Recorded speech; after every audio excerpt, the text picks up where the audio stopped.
the surreal and the real. And I shall let Joel go on from here. From Earth's vast repository of rock and ice formations, I seek evocations of desires, fears, and dreams, touchstones to the unconscious, applying the lessons of surrealist and abstract expressionist painters to the crustal configurations that surround us. So this presentation will be in 4 parts. You'll see we'll go into a gallery first as a kind of a teaser. Then we'll take a look at how I developed my vision through painters, surrealists, abstract expressionists, and outsider artists. Then we'll look at how I edit, how I get the effects I want, and then we'll conclude with another visit to the gallery. Okay, so here we go. Now you can see anything you want in this, but I can tell you what it is and where it's from. It's lava, pahoehoe lava, from the big island of Hawaii, where there are many large extended lava fields, and you can wander for hours photographing all kinds of things. Something that the great photographer Aaron Siskin did in 1980. Here's the second one. It's from Valley of Fire State Park in Nevada. Again, you can see whatever you want. This is also Valley of Fire, the Beehives area. It's called Valley of Fire because of the red rock sandstone and the very many formations you go to. It's a very easy park to visit. I highly recommend it. It's about 50 miles north of Las Vegas. Okay, this is a fragment of coral on a beach in Maui, in southwestern Maui, called La Perouse. And I was so struck by this. It was the best picture I took in Maui on that trip this past August. I don't think I'll be surprising anyone if I say that it looks like the head of a cadaver. Yes. And yes. that's the state of coral in today's oceans. Looks like the Elephant Man. Yeah, a little, yeah. Yeah.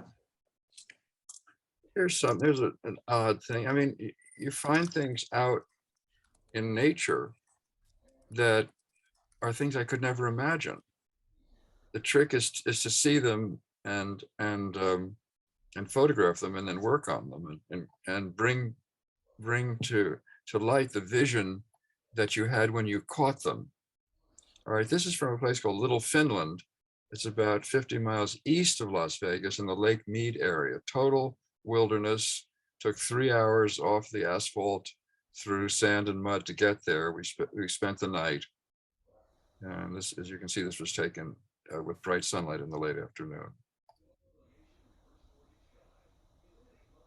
This was from Red Rock Canyon, which is a state park in California, in Southern California, near Ridgecrest. And it's obvious what this looks like. The giant formations looked like extended cathedrals with many figures whose faces were eroded out, but not these. My private title for this one is 5 Million Year Old Kiss.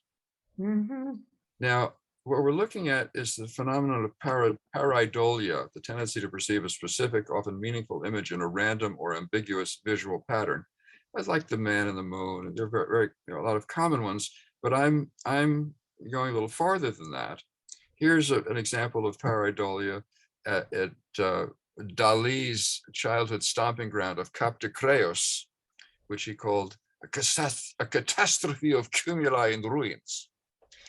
And all along, there are these formations that they say the fishermen over the years have given names to. So this is the eagle, and at your feet, there's an iron plaque with the outline of what you can see. So these would be commonplace examples of pareidolia. And here's a quote from Minor White: "One should not only photograph things for what they are, but for what else they are." And he was also interested in abstracts from nature. Now, we've been seeing close-ups, which I call miniscapes, but here's an actual landscape. My private title for this is Unreal City, from Vistay Badlands in northwestern New Mexico. And it looks like the ruins of something. maybe after the death of the Martian invaders from H.G. Wells' War of the Worlds, with all of their tentacles. And right nearby, right there in Vista, was this image. This is a talus. I call it Approach to the Castle. So that's my private pareidolia, but you can see whatever you want.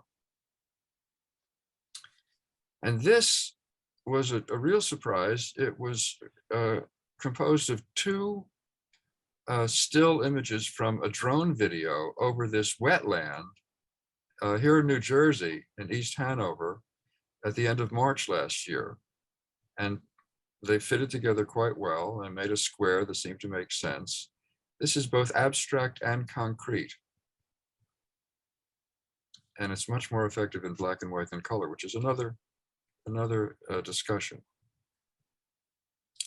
Finally, here's another miniscape of a section of littoral granite in southern Ireland, County Cork, with these striations in the granite and a colony of limpets.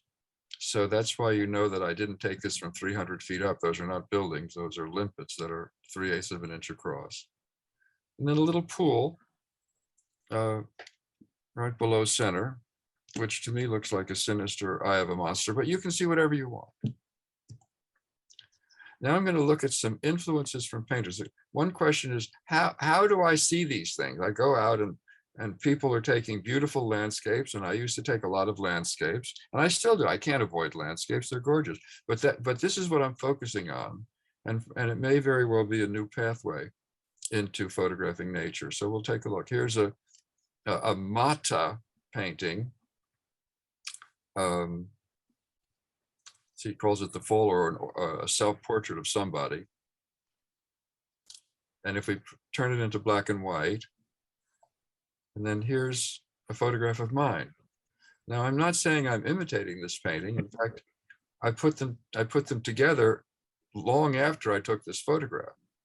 But the aesthetic that these painters have helped me develop enables me to see things like this. This is mud in the playa between the parking lot and the hoodoos at Vista Badlands. And the trick here is not to step on anything beautiful. You know, you have to be very careful, because I call this, my private title for this is palimpsest, because instead of a series of layered texts, as you find in medieval palimpsests on parchment, this is a palimpsest of rainstorms. So you can see the little cracks here, the earliest rainstorm, then these plaques with the gradient, the middle rainstorm, and then these very quickly heated up, dried pieces of mud, the most recent rainstorm. Who knows what the total duration is? But it's a photograph that captures time, if you look at it, palimpsest. Here's a contemporary painting by Ahmed Al-Sudani that I found at the Armory show. And I was fascinated by it because he works in what I call liminal figuration, where do you see representations of objects, of things, of animals? Here's a close-up. Or are they abstractions? Are they mere forms? Did the painter intend them? Or did you discover them? You can't rightly say. And in nature, of course, there is no consciousness. So the question is, do you see something? Do other people see it? Here, for example, is an image I took in Little Finland. And I was just fascinated by it when I saw it. I photographed it and brought it home and worked on it.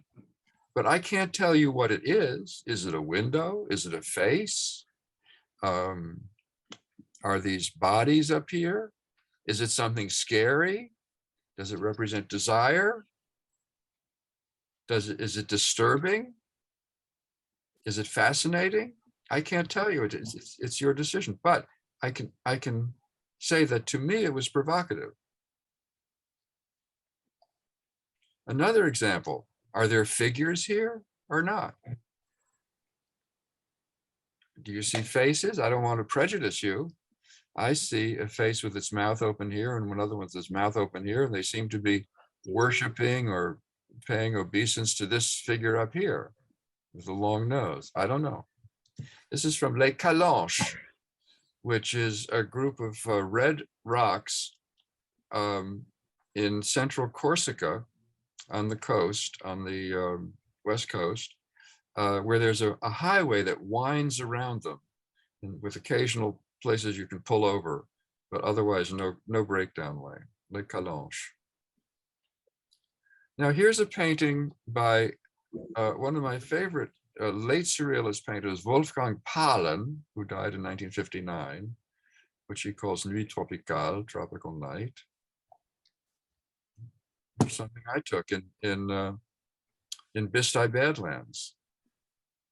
This obviously is mud that was heated very rapidly, so it dried and curled because the surface facing the sun dries more quickly, and so it contracts. Now it looks like a kind of organized chaos, except over here there's a star or a figure.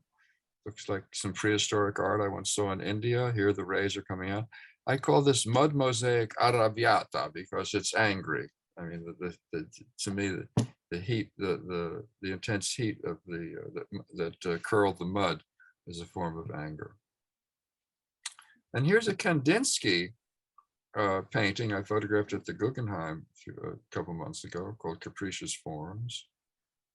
And then here's a photograph I took 2 years ago.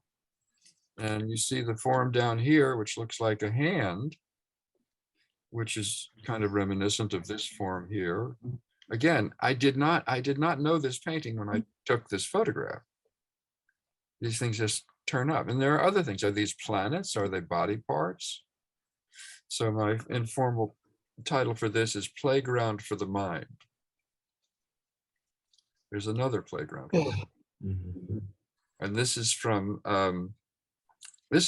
an area of very interestingly eroded granite that eroded into several layers. That's within sight of Dali's house in Port Yugat, Cadaqués. All right, Cap de Creus is 6 kilometers up the coast, but this is right next to his house, and most people are swimming calmly in the water. Now, what do you see here? I don't know. Do you see a fish? Yeah, it's a little scary to me, but it was just amazing. I spent 45 minutes photographing this in a small area. A Max Ernst bird. Another Max Ernst bird, stylized. And then an ice picture of mine, which when I took it, this is one of my very early digital photographs from 2002 or 3. I said it reminds me of Max Ernst because I knew his work. I couldn't think of anything in particular. Lop, lop. But then again, it is ice. It's unmistakably ice. It's 2 sheets of ice, one of which came over another. And what we're seeing, the light area is you're looking through one sheet to the other. So outsider art, untrained art of in prisons, insane asylums by children, all right, was first celebrated by Dubuffet, Jean Dubuffet. And he created an awful lot of it himself. And I was lucky enough to run into a huge show of him in Marseille at a museum called the Muséum. So these are his paintings of human figures, and as you can see, they're assertively not untrained. And so this is my version. These figures. I realized this only after I came home. This is from Goblin Valley, Utah, that I was influenced by outsider art. Jean-Michel Basquiat is an outsider artist par excellence, right? All right, a graffiti artist. He died too young. And look closely at this hand here, okay? There it is. And there it is in one of my pictures that you've seen already, okay? Now, I was kind of aware of that when I took it. And then Dubuffet went as far as to take a piece of ground and say, look, it's already an artwork, which is the same thing as the abstract inspiration of Aaron Siskin. Okay, and it's right around the same time, as you can see, 1952. Now we're gonna take a look at the editing process, which in quick summary is convert to black and white. I most of the time use Silver Effects Pro. Then in the Photoshop RAW filter, which is a great innovation, adjust the contrast, clarity, and texture. In fact, you intensify those. And then very importantly is to paint with the dodge and burn brush, dark and light, in various sizes to emphasize the subject. And here's a quote from Siskin. If you look very intensely and slowly, things will happen that you never dreamed of before. This is true of art, photography, and out there in the geological world. So here's the original of Unreal City. Interesting, but okay, not a particularly spectacular landscape. And then I did what I said I did and came up with this. And you see that it's a stronger photograph. Here's the original of palimpsest. Most of the things out in the real world are not high contrast. There's what I created. Okay. Here's the original of that one I couldn't name. No, this is not the original. This is when I first saw it in the afternoon, and I took note of it. But then the following morning, and the sun is behind me, and this is on a wall. I'm facing a wall. The sun, but the following morning, the sun was totally on the other side, and it looked like this, low contrast. Okay, and this is the one that I turned into the final photograph with a crop. And that's also very important because you have to determine that what's the most interesting thing. I mean, these are somewhat interesting. They're continuations of the white theme, but they're not as interesting as the central figure. And so you have to be willing to sacrifice things that aren't as compelling as the main subject. Now, I thought that this area up here was very important, but I was able to get rid of that other thing and make what I think is a more effective picture. Here's the original of that one from Valley of Fire. And once again, this area is not contributing anything. So get rid of it. Get rid of some of the top too, and it becomes a more powerful picture. Here's that one from Les Calanches, the original. And I was photographing so fast, I don't even know if I saw these figures. They looked interesting. I don't know if I could identify them as faces with mouths. Maybe I could, but I saw this was interesting too. But if, less is more in the individual photograph as well as in the entire portfolio. And that's the final version. Notice too that I brought out some of the shadow area. Okay. Which is a good thing to do. Okay, back to the gallery. So this was on the shore of Doolin, Ireland, and it's actually an extension of the Burren, which is a gigantic area of limestone. And the Burren here on the seaside with, I don't know if you can see it, with the cliffs of mohair in the background. Can you get rid of this? See the cliffs of mohair. These were just eroded down by the salt water over the many years. And I spent a good 45 minutes, very light drizzle, photographing the details of this. And it's in my book, Earth Forms. There are two pictures from this place. It was a jigsaw puzzle that didn't quite fit together. This is again the area close to Dali's house, which is called Salqueria Petita Beach. All right, one of the most provocative and enigmatic rock formations, because a lot of things that look threatening and scary that you can't quite identify, the uncanny, das Unheimlich that Freud talked about, what You see something familiar, but then you see something monstrous, and that becomes even more scary than something that's totally abstract. And these two holes obviously can stand for nostrils. This is another from that same area. This one might benefit from a crop. I don't know why there's that flicker. And here we have a geological site that's relatively close to where we are. This is Shelburne Falls up in Massachusetts, north central Massachusetts.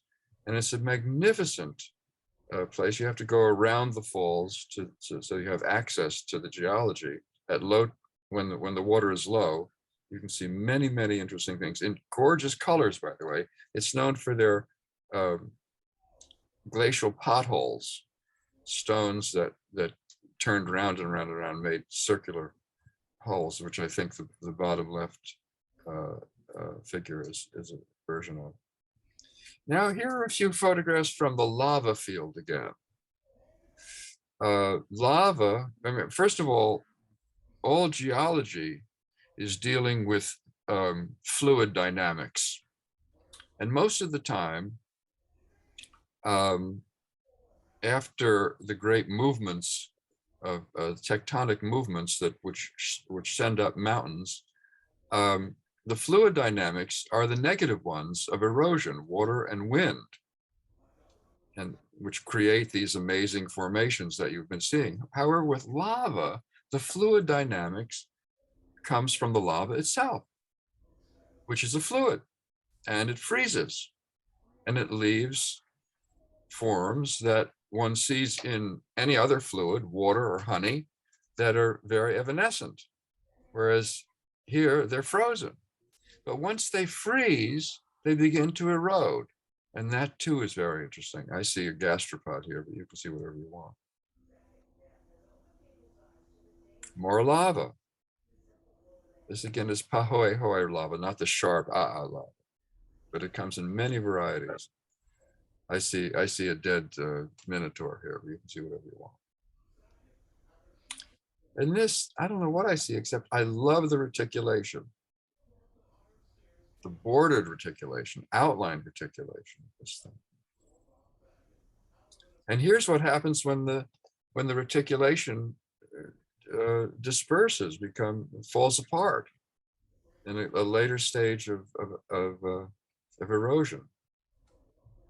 Okay, back a few more to Salcaria Petita within sight of Dali's house. Here I see a banshee. I don't know if you see a banshee. I see a banshee. And this is Captocreus. This is just downright scary. And this is Valley of Fire, one I only recently found. That's the other thing. You know, when I photograph, and I'm sure this is true of many of you too, you're in an altered state. You're not talking to yourself. You're not articulating things. You're just photographing based on impulse. And of course, you try to train your eye to see more and more. But when you come back, you have an inventory of images where some immediately stand out, some you took when you knew it was really good, like the one behind me in Surprise Cave in Halong Bay, Vietnam. When I came to that vista, I said, oh my God, this is a photograph. And I got back, and indeed it was. But some you take and you don't see your final vision when you look at them at home on your screen. And you might have to crop a little to get to the point. And that's the case with this one. Now, this was a very obvious photograph. It's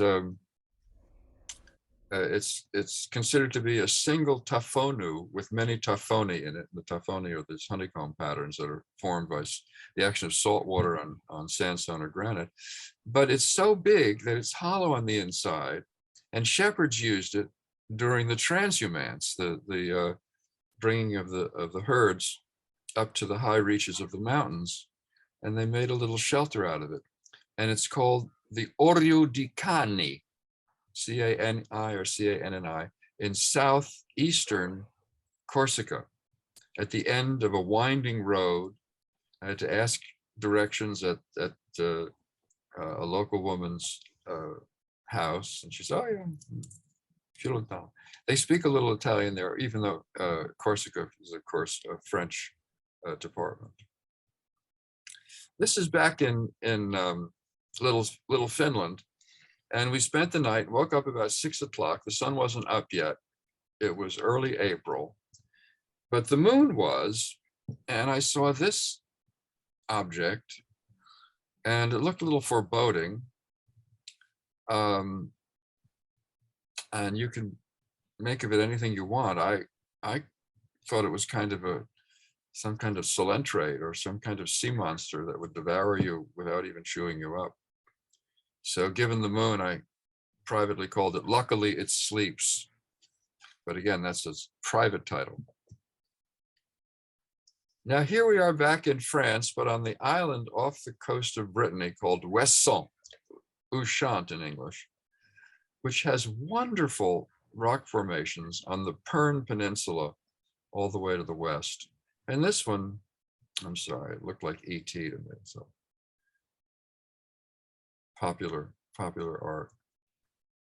Whereas this, which I paired with it a year later, is from a very interesting place in the southeast corner of Oregon, which is something like 80% desert. Okay, it's called Crack in the Ground, and it's a volcanic fissure. It's not a true slot canyon like the ones in Arizona and Utah. It wasn't hollowed out by water. It was just opened up by volcanism. But to me, it looked kind of like a smashed ET. So I call it intraterrestrial. It was.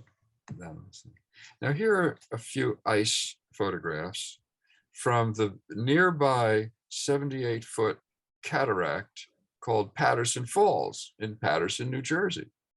And you can catch a bus to Patterson, maybe a train too, and see the falls, which in the dead of winter are fantastic.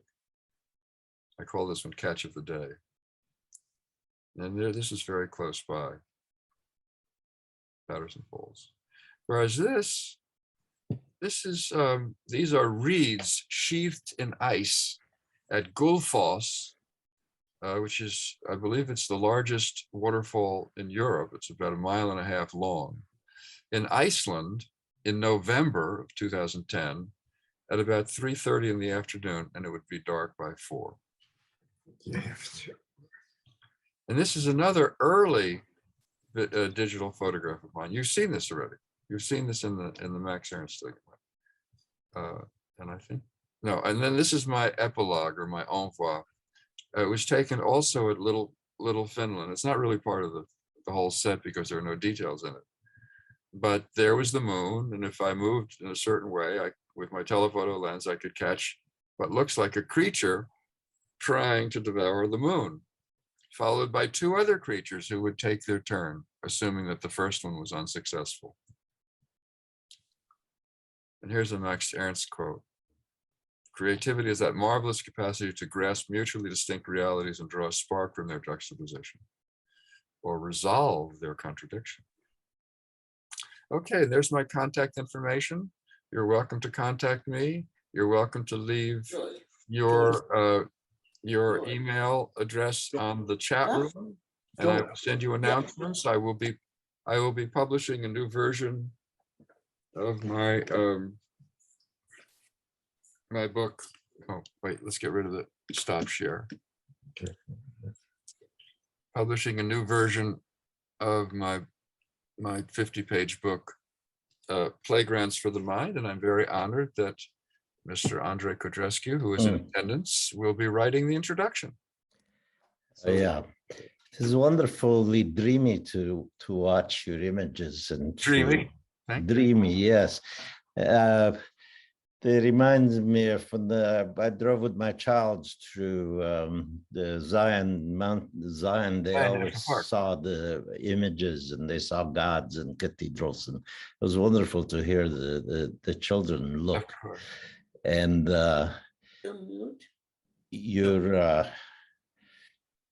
your images are, they compel attention. Well, thank They're, you. they're wonderful. Thank you so much. And it is very good to hear you speak about the process and the connection to the surrealists. Well, thank you very much.